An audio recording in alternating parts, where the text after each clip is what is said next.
Welcome to The Explainer. We're jumping right into something I think literally everyone is searching for right now, and that's how to find true, genuine peace in a world that just feels constantly chaotic.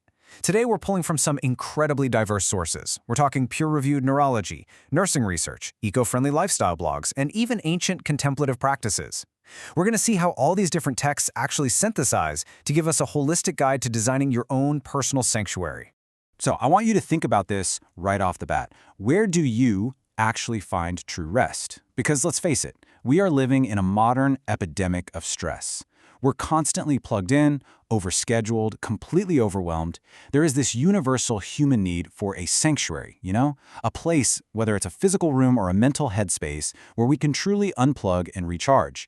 But as our sources today are going to show us, creating that sanctuary isn't just about fluffing your pillows. It's actually a science, an art, and a daily practice all rolled into one. Okay, let's dive into the game plan. We're going to start with restoring the physical body, then explore sanctuaries in nature and cultivating a sacred home. After that, we'll get into the science of spirit. And finally, we'll wrap up by integrating your whole wellness journey. Starting with part 1, restoring the physical body as the foundation of wellness. Because before we can even begin to talk about spiritual or environmental peace, we have to recognize that true rest fundamentally begins on a physiological level. If your biology is totally stressed out, your mind is definitely going to struggle to find calm. To really understand this, we're turning to some fascinating peer-reviewed neurology research. There's a comprehensive guide by Yahya Abdullah, published in the Journal of Sleep Disorders and Therapy, and it makes it very clear. Optimizing our sleep is completely non-negotiable. He outlines a clinical approach called deep sleep therapy, which focuses specifically on enhancing the absolute most restorative phase of our nightly cycle. So the crucial point here is understanding what actually happens during this phase, which is known as slow-wave sleep or SWS. During SWS, your brain waves slow way down, and your muscle activity drops to almost nothing. Now, this isn't just downtime. It's a highly active biological repair process. The research details how this specific stage accelerates tissue repair, strengthens your immune system, and consolidates your memory. And honestly, just as importantly, getting enough slow-wave sleep actively reduces cortisol. That means it's literally lowering your baseline stress and anxiety levels for the very next day. To help us actually reach this profound state of rest, the neurology text points out several actionable clinical interventions. It suggests establishing a physical sleep sanctuary. This means using blackout curtains to completely eliminate light and running white noise machines to mask any disruptive sounds. Then, on a behavioral level, the research really highlights cognitive behavioral therapy for insomnia, or CBTI. It's a structured program that essentially helps you rewire the thoughts and habits that keep you tossing and turning all night. Moving right along to part 2, sanctuaries in nature and the calming effects of water. So now that we've looked at the internal physical body, let's shift our focus outward to our external environments, starting with the immense natural power of the outdoors. One of our sources focuses on eco-friendly living and mindfulness, and it explores the totally unique sanctuary you can find in underwater environments. And there's actually a deeply physiological mechanism at play here. When we submerge ourselves in water, that feeling of weightlessness provided by buoyancy physically relieves our muscle tension. Plus, just engaging with these aquatic environments naturally triggers a drop in our primary stress hormones. It literally pulls our bodies out of that high-alert fight-or-flight mode and drops us right into a state of deep, restorative relaxation. Now, the good news is you definitely do not have to be a deep-sea diver to get these benefits. This source outlines some really practical ways to bring this water therapy into your everyday life. This could look like mindful swimming, where you intentionally focus on the rhythm of your breath and your strokes. It can mean making a habit of visiting local lakes or the ocean just to connect with nature. Or, brilliantly, it can just be bringing water into your immediate environment, like setting up a small fountain or a home aquarium to capture that really soothing visual and auditory presence. Which brings us to part 3, cultivating a sacred home and creating a personal sanctuary.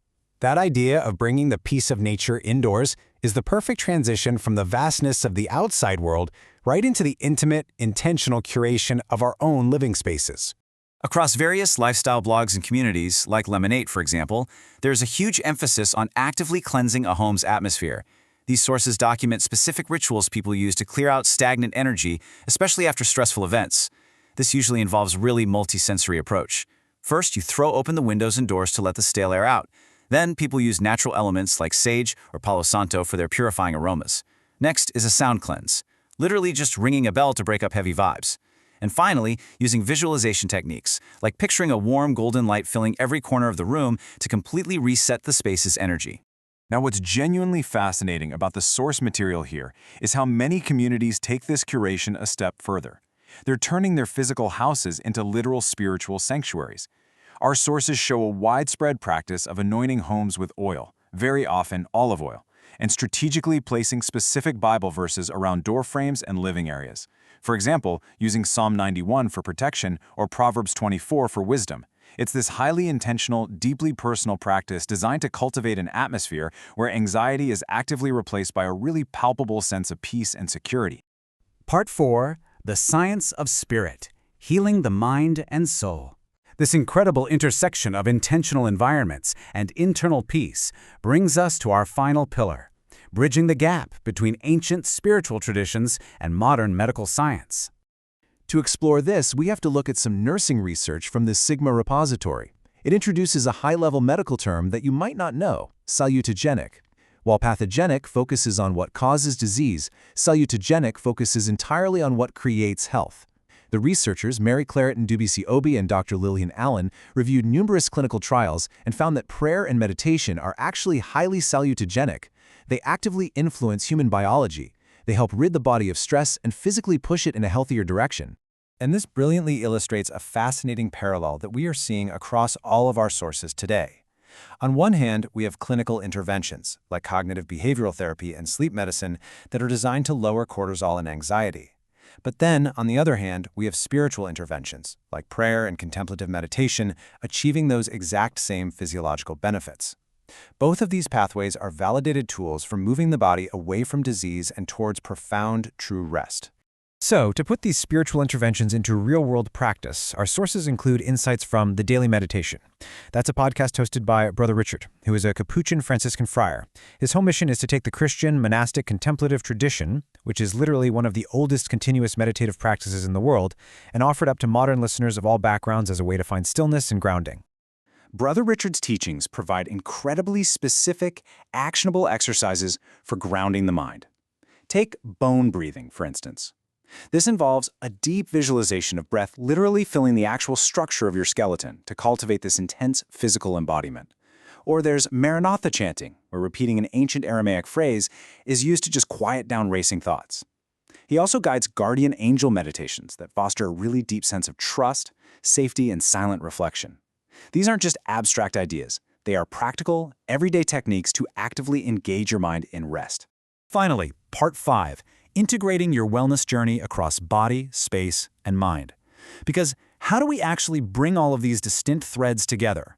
From the sleep lab, to the ocean, to the living room, to the monastery, it's super clear that finding true rest requires a multidisciplinary approach. When we synthesize the neurology data, the eco-friendly lifestyle blogs, and its salutogenic nursing research, it leaves us with one really cohesive message. True sanctuaries are not found, they're built, and they are built holistically. You need the physiological foundation of deep, slow-wave sleep. You need to intentionally curate your environment, whether that's by seeking out water in nature or clearing the energy in your own home. And you need to engage in salutogenic spiritual practices that calm both the mind and the body. So, I want to leave you with a bit of a provocative question to chew on as we wrap up this explainer. Looking at the holistic picture we've painted today, which of these three pillars, your physical body, your environmental space, or your internal mind, do you need to nurture the most tonight? Honestly, taking action on just one of these can be the very first step in designing your own true sanctuary. Thank you so much for joining me on this deep dive, and I will catch you in the next one.